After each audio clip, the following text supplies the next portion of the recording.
siku ya leo katika tukio hili adhimu kabisa ambalo ni kwa ajili ya kukabidhi leseni kwa wachimbaji wadogo wanaoishi katika maeneo yanayozunguka mgodi wetu wa dhahabu North Mara.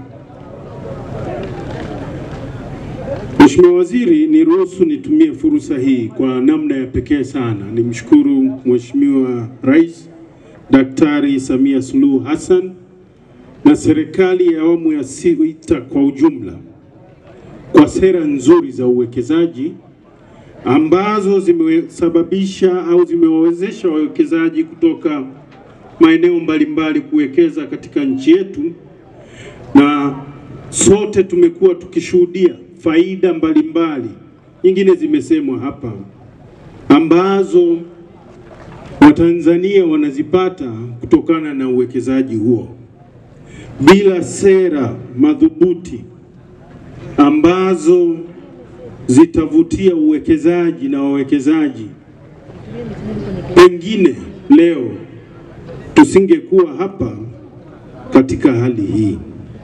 Lakini pia naomba nitumie fursa hii kukupongeza sana Mheshimiwa Waziri kwa namna ambavyo umekuwa ukijitolea kutusaidia wanamara katika tasnia ya madini pale tunapokuwa tumekabiliwa na changamoto mbalimbali. Nyamongo hii sisi vijana kwanza tulikuwa tunapata eneo, ukipata duara unamuomba Mungu kwenye leseni ya mtu.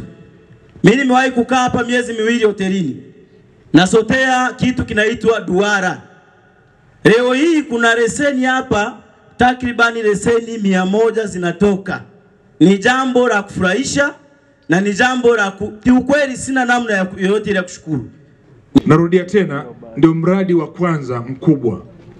Wizara imekuja na mradi mmoja unaitwa MBT, Mining for a Brighter Tomorrow, ambao umewalenga wakina mama, vijana na watu wenye ulemavu. Hivyo wilaya Tarime ndio itakuwa wilaya ya kwanza kuanza huu mradi, na ndio mradi kielelezo ambao tutausimamia. Kwa hatua ya kwanza ni hatua ya leseni.